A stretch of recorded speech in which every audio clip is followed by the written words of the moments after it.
Ini kita akan kembali diperlihatkan dengan Xiao Yan yang pada saat ini sedang berniat untuk menerobos ke bintang 8 Dodi. Akan tetapi pada saat ini Xiao Yan menyadari bahwa energi yang diperlukan untuk menerobos benar-benar tidaklah cukup, dan hal itu dikarenakan pada saat ini Xiao Yan menyadari asupan energi yang dirinya butuhkan telah disabotase. Meskipun Xiao Yan telah berusaha untuk meningkatkan penyerapannya, namun pada saat ini benar-benar kewalahan. Lalu pada akhirnya Xiao Yan segera mengeluarkan buah roh darah dari cincin penyimpanannya. Jadi buah ini adalah buah yang sangat langka yang Xiao Yan ambil di pegunungan primitif. Lalu tanpa basa-basi lagi Xiao Yan segera menelan buah tersebut ke dalam perutnya. Xiao Yan menyadari bahwa buah ini akan bisa membuka energi yang dibutuhkan untuk seseorang. Dan pada akhirnya tidak lama setelah itu benar saja energi yang sangat keras segera mengalir masuk ke dalam tubuh Xiao Yan. Lalu pada saat ini masuknya energi bahkan lebih ganas jika dibandingkan dengan penyerapan Xiao Yan yang sangat ganas sebelumnya.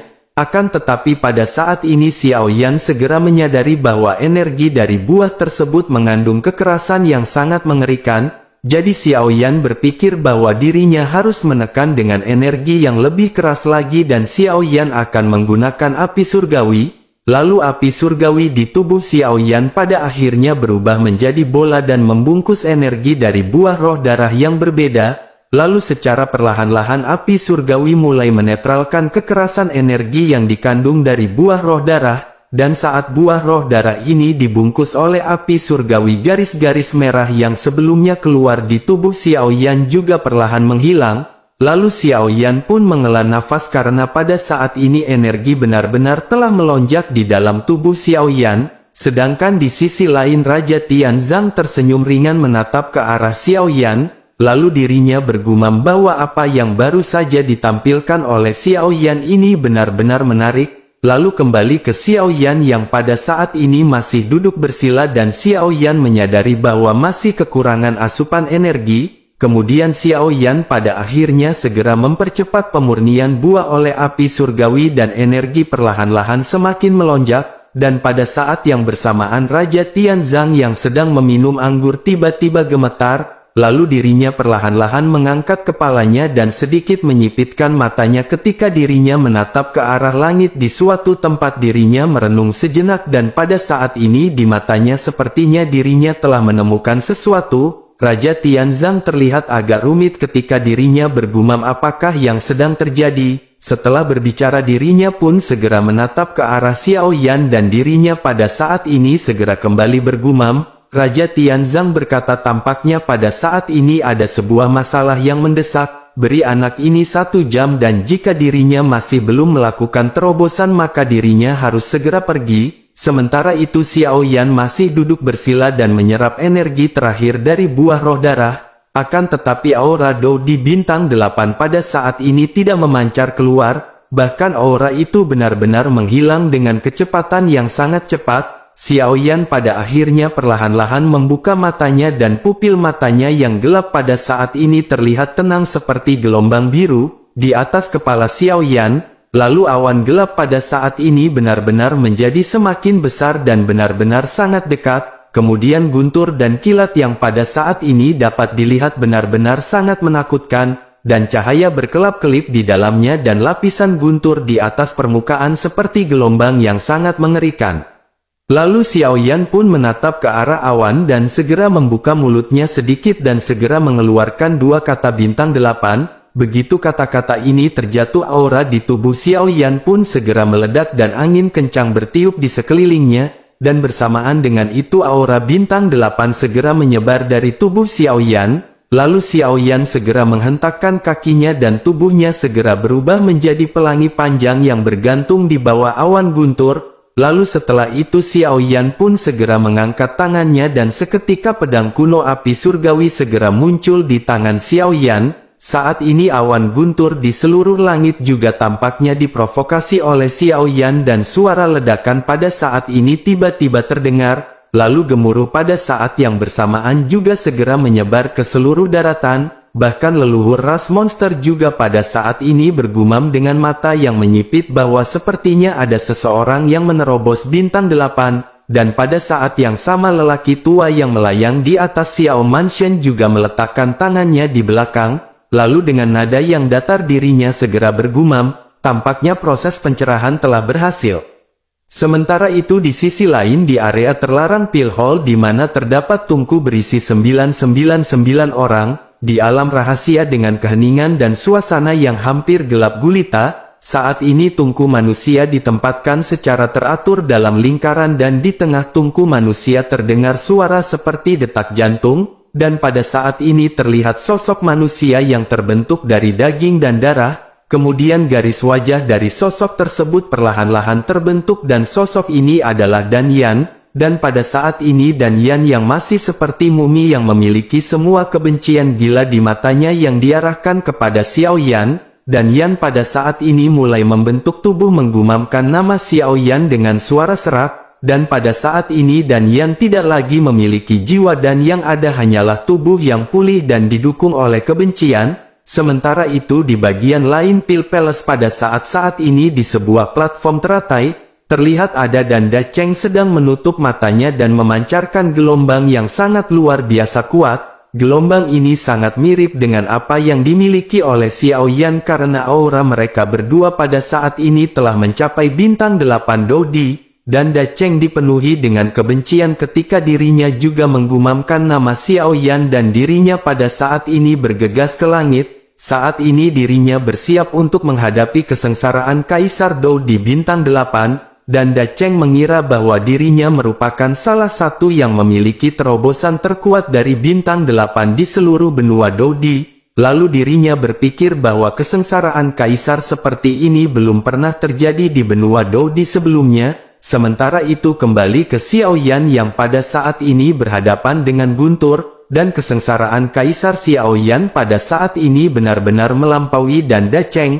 Hanya saja Dan Da Cheng benar-benar tidak tahu bahwa kesengsaraan kaisar yang dialami oleh Xiao Yan benar-benar lebih kuat, rupanya karena Dan Da Cheng dan Xiao Yan pada saat ini mengalami penerobosan ke bintang 8 secara bersamaan, tentu saja momentum dari kesengsaraan kaisar ini juga datang bersamaan, dan hal itulah yang pada akhirnya menimbulkan energi yang sangat besar dan mengakibatkan semua orang benar-benar tercengang. Terlebih lagi sudah sangat lama sekali sejak Dou di bintang 8 muncul di benua Dodi yang terakhir, oleh karena itu bagaimana mungkin mereka tidak bersemangat menyaksikan kesengsaraan kaisar ini dan mengetahui siapakah orang yang menerobos ke bintang 8, bersamaan dengan itu benturan pada saat ini segera terjadi. Xiao Yan melayang di udara, lalu matanya tertuju pada awan guntur gelap yang berada di atas langit.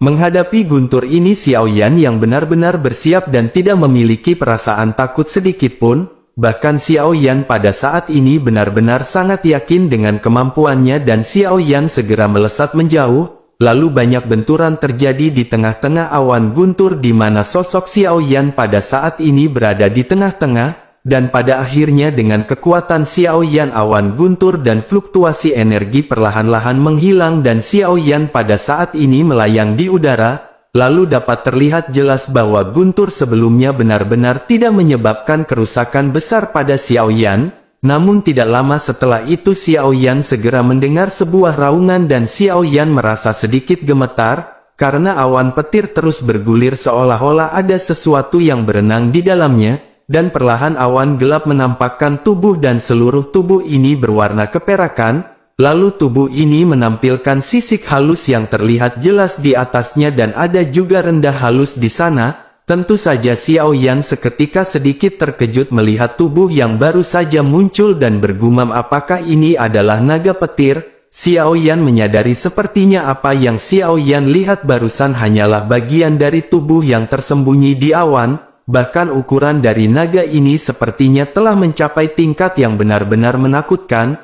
dan pada akhirnya sosok yang tersembunyi di awan petir pun perlahan terungkap dan menonjol di awan, lalu sosoknya pada saat ini melingkar dengan panjangnya yang pada saat ini telah mencapai tingkat yang tidak ternilai. Di sisi lain melihat hal ini Raja Tianzang juga seketika menggelengkan kepalanya, seolah-olah pada saat ini situasi yang ada di hadapannya ini benar-benar di luar dugaannya. lalu dirinya pun bergumam, tampaknya di ruang ini mereka tidak bermaksud membiarkan bocah ini pergi dengan mudah. Sementara itu Xiao Yan pada saat ini tergantung di udara dan Xiao Yan dapat melihat hal ini dengan jelas. Kemudian kepala naga guntur yang besar pada saat ini muncul di hadapan Xiao Yan. Lalu dahi Xiao Yan juga pada saat ini sudah tertutup oleh butiran keringat halus. Di dalam keterkejutan, sosok Xiao Yan pada saat ini benar-benar terlihat kecil jika dibandingkan dengan sosok naga yang baru saja muncul. Lalu Xiao Yan pada akhirnya mengutuk di dalam dirinya sendiri bagaimana cara Xiao Yan bisa melawan makhluk ini. Sementara itu di sisi lain naga petir pun tiba-tiba membuka mulutnya yang besar dan berdarah. Dirinya mengeluarkan raungan yang menggelegar yang menyebar ke seluruh ruang dan daratan, sehingga fluktuasi energi yang kuat juga langsung menuju ke arah Xiao Yan bersamaan dengan raungan naga guntur. Dan pada saat ini Xiao Yan bisa merasakan krisis hidup dan mati yang kuat yang mengisi saraf di otak Xiao Yan. Lalu Xiao Yan tidak punya waktu untuk ragu dan Xiao Yan segera menggunakan semua api surgawi dan kekuatan di tubuhnya. Tentu saja Xiao Yan bersiap menghadapi naga petir yang pada saat ini langsung membombardir Xiao Yan. Lalu di tengah-tengah serangan ini tubuh Xiao Yan hanya bisa menahan untuk waktu sesaat. Kemudian api surgawi dan kekuatan di hadapannya termasuk juga pelindung segel spiritual di tubuhnya semuanya benar-benar runtuh, sehingga petir itu pada saat ini benar-benar membombardir tubuh Xiao Yan mengakibatkan Xiao Yan seketika menjerit, bahkan tubuh Xiao Yan seketika terpental dan membentur tiang tebal bahtera rumah hantu dengan keras, lalu Xiao Yan memuntahkan seteguk darah yang bercampur dengan organ dalam yang rusak. Kemudian cahaya di mata Xiao Yan dengan cepat menghilang dan mata Xiao Yan pada saat ini benar-benar menjadi buram dan gelap. Xiao Yan benar-benar kehilangan kesadaran dan bintang 8 Dou di tubuhnya juga mundur dengan cepat. Lalu aura Xiao Yan pada saat ini benar-benar tidak stabil seolah-olah mereka benar-benar akan segera runtuh. Di sisi lain Sun Er juga pada saat ini terkejut dengan ukuran naga guntur dan segera meneriakkan nama Xiao Yan. Melihat Xiao Yan yang langsung dibombardir dan pada saat ini kehilangan kesadaran, Sun Er pun segera bergegas menuju ke arah Xiao Yan dengan cemas. Sementara itu naga petir pada saat ini mendengus dingin dan terlihat sangat bangga, karena misi dari naga guntur ini adalah harus mencegah Xiao Yan menerobos ke bintang 8 dan secara alami pada saat ini dirinya telah berhasil. Namun meskipun begitu naga guntur ini tidak akan membiarkan Xiao Yan pergi begitu saja meskipun Xiao Yan telah tidak sadarkan diri, dan pada akhirnya naga guntur pun segera menggeliatkan tubuhnya yang besar dan hendak mendekati sosok Xiao Yan. Namun bersamaan dengan itu sebuah suara datar segera terdengar samar-samar. Suara tersebut bertanya apakah naga tersebut bisa mendekati sosok Xiao Yan. Mendengar suara tersebut sekujur tubuh dari naga petir seketika gemetar, bahkan mata naga pun membelalak dan pada saat ini dirinya menunjukkan ekspresi tidak percaya. Dirinya benar-benar tercengang melihat sosok Raja Tianzang yang berada di hadapannya. Tentu saja di mata orang luar Raja Tianzang mungkin hanya sekedar kalimat yang terlihat konyol, akan tetapi untuk naga guntur yang diubah oleh kesengsaraan Kaisar Bintang 8, dan apa yang dirinya rasakan pada saat ini benar-benar sesuatu yang tidak akan bisa dibayangkan oleh orang lain. Dirinya pada saat ini dipenuhi ketakutan, dan tampaknya jika Raja Tianzang pada saat ini melambaikan tangannya maka naga petir itu akan langsung menghilang. Lalu tubuh dari naga petir ini pun segera berhenti bergerak sebelum Raja Tianzang mengungkapkan perkataan lain. Naga petir ini benar-benar tidak berani melakukan gerakan apapun. Sepertinya tubuhnya yang sangat besar pada saat ini seolah-olah seperti cacing tanah yang tidak berarti di mata Raja Tianzang. Sementara itu Raja Tianzang pada saat ini tampak tenang dan dirinya bahkan tidak menatap ke arah monster besar yang berada di hadapannya. Pada saat ini dirinya hanya terus mengocok botol labu anggur di tangannya. Lalu pada akhirnya dirinya pun berkata perlahan, mungkin naga petir adalah kehendak dari alam ini. Tetapi tidakkah dirinya merasa bahwa sebagai kehendak alam naga petir pada saat ini benar-benar gagal? Kata-kata ini benar-benar seperti jarum yang seketika menusuk tubuh naga petir, lalu mata naga petir berangsur-angsur melembut dan kemudian berangsur-angsur menjadi sedih. kemudian dirinya pun merenung sejenak dan setelah hening sejenak pada akhirnya dirinya tiba-tiba mulai berbicara. Naga petir segera bertanya, bisakah Tuan membantunya? Mendengar hal ini Raja Tianzang pun menggelengkan kepalanya dan sedikit tersenyum. Setelah menyesap anggur di labunya dirinya pun perlahan mengangkat kepalanya dan menatap ke arah naga petir. Lalu dirinya pun tersenyum dan menggelengkan kepalanya sebelum akhirnya berkata bahwa dirinya tidak bisa membantu dengan hal ini. Akan tetapi dirinya merasa bahwa ada cara yang bisa naga petir coba. Sebagai alam bawah tampaknya kemakmuran dan kekuatan alam ini sebanding dengan alam menengah pada saat dulu. Tetapi meskipun begitu pada saat ini hal itu pasti mengalami beberapa permasalahan. Dirinya tahu bahwa apa yang dilakukan oleh naga petir adalah untuk orang-orangnya. Raja Surga pada saat ini mengetahui tanggung jawab yang dimiliki oleh naga petir, karena dirinya benar-benar harus menyeleksi semua orang yang hendak masuk ke bintang 8 Dodi. Namun bukankah sepertinya pada saat ini apa yang ditampilkan oleh naga petir benar-benar di luar kendalinya? Bukankah kekuatan yang baru saja ditampilkan benar-benar sangat berlebihan? Tampaknya tujuan dari naga petir pada saat ini benar-benar telah beralih fungsi. Mengapa pada saat ini naga petir tidak memberikan harapan kepada bocah tersebut? Mengenai bocah ini Raja Surga telah melihat sangat banyak hal yang luar biasa, oleh karena itu bukankah tidak ada salahnya jika naga petir pada saat ini sedikit menggantungkan harapan kepadanya. Mendengar hal tersebut naga petir pun setuju dengan apa yang disebutkan oleh Raja Tianzang, akan tetapi pada saat ini masih ada kekhawatiran di matanya, lalu Raja Tianzang pun menggelengkan kepalanya sambil tersenyum dan mulai lanjut menjelaskan. Dirinya berkata bahwa hal berikutnya adalah sesuatu yang harus diputuskan oleh naga petir. Hidup dan mati hanya ada di pikirannya dan hari ini benar-benar berbeda jika dibandingkan dengan masa lalu. Mungkin pada saat ini akan ada seseorang yang dapat mengubah sejarah. Mendengar hal tersebut naga guntur pun tidak langsung membuat keputusan tetapi masih tetap terdiam. Lalu setelah keheningan yang lama pada akhirnya naga guntur pun tiba-tiba menemukan sesuatu, kemudian matanya segera menunjuk cahaya terang dan awan guntur di langit pada saat ini dengan cepat menghilang. Setelah itu naga guntur yang besar pun seketika menyusut dengan cepat, lalu sosoknya pada saat ini segera berubah menjadi pil emas perak yang melayang di udara. Dan tanpa ragu sedikit pun dirinya segera berubah menjadi cahaya perak yang menembak ke antara alis Xiaoyan. Lalu Xiaoyan yang pada saat ini tidak sadarkan diri dan terluka parah tiba-tiba gemetar di sekujur tubuhnya. Sementara itu Raja Tianzang pada saat ini memandang ke arah Sun Er dan berkata bahwa mereka harus segera pergi. Sun Er pada saat ini memandang Xiaoyan yang seluruh tubuhnya gemetar dan pada saat ini benar-benar sangat khawatir. Melihat kekhawatiran tersebut Raja Tianzang pun berkata agar Sun Er tidak perlu khawatir, karena Xiaoyan pada saat ini akan baik-baik saja dan jalan selanjutnya akan terserah kepada Xiaoyan, apalagi Xiaoyan bukan hanya milik ruang ini dan jalannya pada saat ini masih sangat panjang.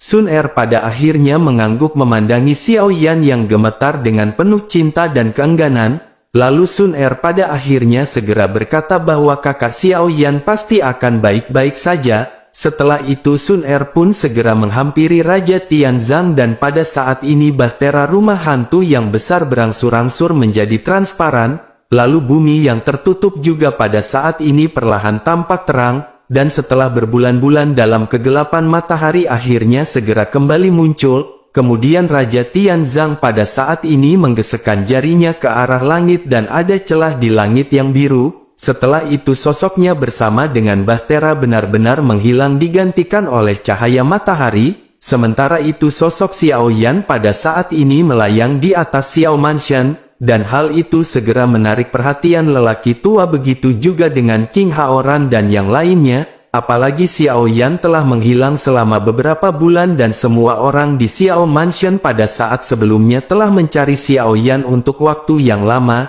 Namun Xiaoyan pada saat ini benar-benar berada di atas Xiao Mansion bersama dengan lelaki tua yang ditangguhkan di langit. Lalu lelaki tua itu tidak pernah pergi dan sepertinya dirinya sedang menunggu Xiaoyan. King Haoran dan yang lainnya juga pada saat ini dengan cepat mengetahui keberadaan lelaki tua tersebut, tetapi mereka tidak bergerak maju. King Haoran secara alami dapat melihat bahwa Xiao Yan berbeda dari sebelumnya. Mereka tidak mengetahui apa yang Xiao Yan alami pada saat ini dan hilangnya Xiao Yan benar-benar tidak dapat dijelaskan.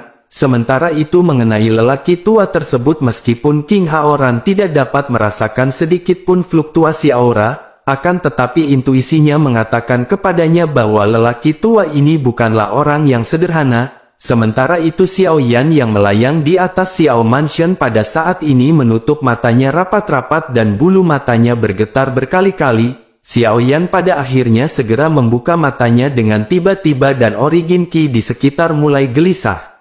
Lalu energi di seluruh benua pada saat ini tampaknya segera bergegas menuju ke arah tubuh Xiao Yan dengan gila-gilaan. Kemudian aura Xiao Yan yang menghilang pada saat ini langsung melonjak bersamaan dengan energi yang masuk ke dalam tubuhnya seperti aliran sungai besar. Bahkan aura Xiao Yan dengan cepat pulih dari bintang 1 menjadi bintang 3 dengan kecepatan yang luar biasa. King Haoran seketika tertegun menyaksikan adegan ini. Lalu dirinya bergumam bahwa Origin Ki Kaisar di sekitarnya ini benar-benar tersedot semuanya. Bahkan orang-orang di Xiao Mansion juga pada saat ini bisa melihat kekuatan Xiao Yan yang meningkat. Mereka benar-benar tertegun menyadari kekuatan Xiao Yan yang pada saat ini telah mencapai bintang keempat, bintang kelima hingga keenam dan masih terus melonjak.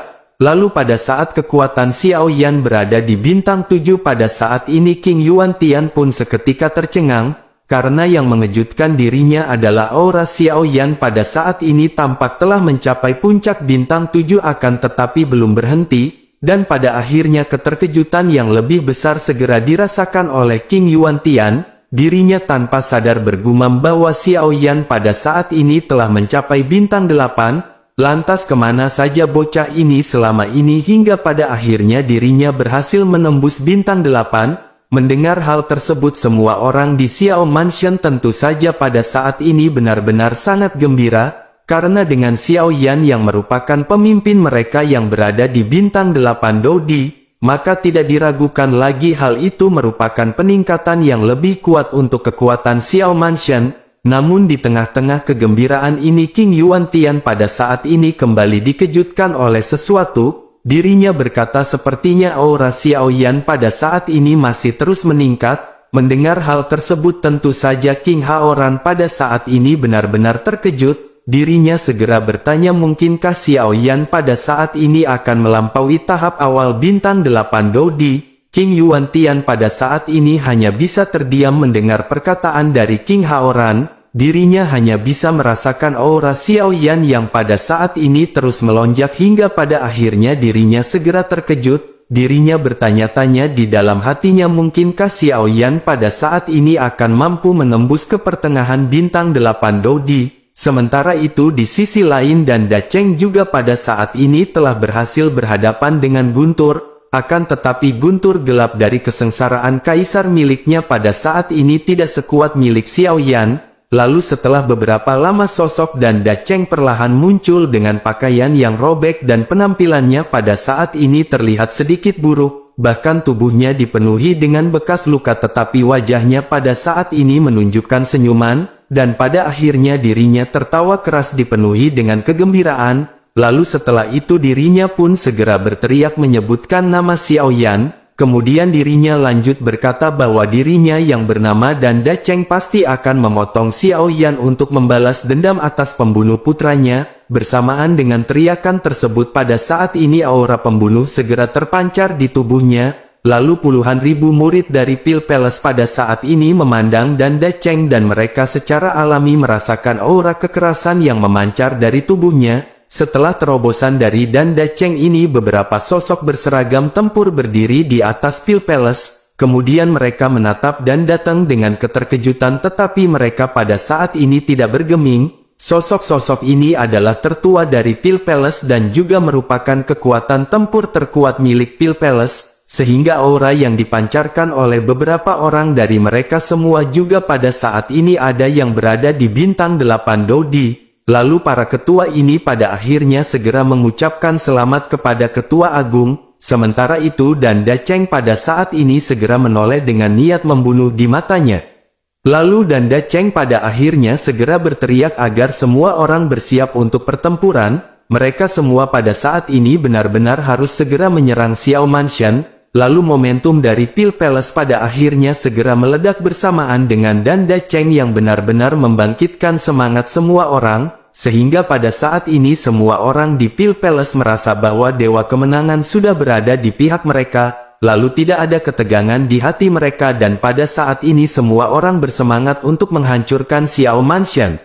Sementara itu kembali ke Xiao Yan yang pada saat ini masih merentangkan tangannya secara alami di atas Xiao Manshan. Sementara itu King Yuan Tian pada saat ini tiba-tiba membuka mulutnya karena terkejut, lalu dirinya segera berkata bahwa Xiao Yan pada saat ini telah mencapai tahap menengah dari bintang 8 Dodi, dan pada saat yang bersamaan Xiao Yan di udara tiba-tiba membuka matanya, lalu mata asli Xiao Yan yang berwarna hitam pekat pada saat ini telah ditutupi oleh api, dan momentum ledakan meletus dari tubuh Xiao Yan dan lingkaran gelombang api pada saat ini mengalir ke sekeliling.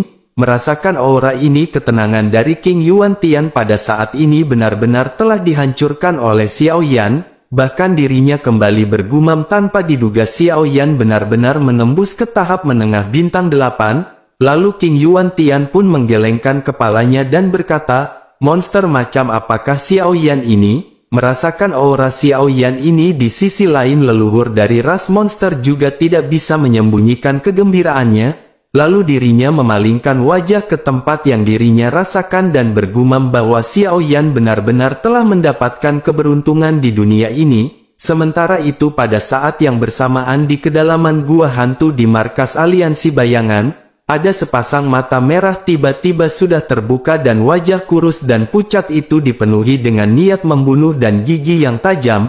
Sosok tersebut segera meraung sungguh sangat sial dan bagaimana hal ini bisa mungkin. Lalu rantai besi yang tidak terhitung jumlahnya pada saat ini yang terbentang di belakang mulai bergetar hebat. Setelah itu dirinya pun segera berteriak bahwa dirinya pada saat ini akan selalu menjadi yang terkuat di benua ini. Sosok ini memiliki tubuh yang kurus dengan dua baris taring yang tajam yang menunjukkan senyum yang menusuk, dan jika dilihat dari auranya akan ada sedikit orang yang bisa mengetahui kekuatan yang telah dirinya capai, dan tampaknya aliansi bayangan ini benar-benar sama sekali tidak sesederhana yang terlihat di permukaan. Aliansi bayangan pada saat ini tampaknya benar-benar telah memendam kekuatan yang besar. Sementara itu kembali ke Xiao Yan yang pada saat ini menatap tangannya dengan penuh ketidakpercayaan. Xiao Yan pada akhirnya bergumam bahwa dirinya benar-benar telah menerobos ke tahap menengah bintang ke-8 Dodi. Xiao Yan bahkan pada saat ini bisa merasakan kekuatan yang luar biasa dan Xiao Yan benar-benar merasakan keterkejutan. Xiao Yan tidak pernah menyangka bahwa dirinya bisa menembus bintang 8 terlebih lagi pada saat ini Xiao Yan berada di tahap menengah bintang 8 Dodi. Tentu saja Xiao Yan tidak bisa menyembunyikan kegembiraan di hatinya sebelum akhirnya Xiao Yan segera mengangkat kepalanya dan perlahan melihat ke arah langit yang jauh. Arah yang Xiao Yan lihat pada saat ini adalah arah di mana Sun Er meninggalkan Xiao Yan. Lalu Xiao Yan bergumam dirinya berharap senior akan bisa melindungi Sun Er dengan baik, dan mungkin ini adalah kesempatan bagi Sun Er untuk meningkatkan kekuatannya. Akan tetapi sangat disayangkan Xiao Yan benar-benar lupa bertanya kepada Sun Er apakah itu anak perempuan ataukah laki-laki yang ada di dalam kandungannya, karena kalau laki-laki akan diberi nama Asep dan kalau perempuan maka akan diberikan nama Sisri Jubaidah.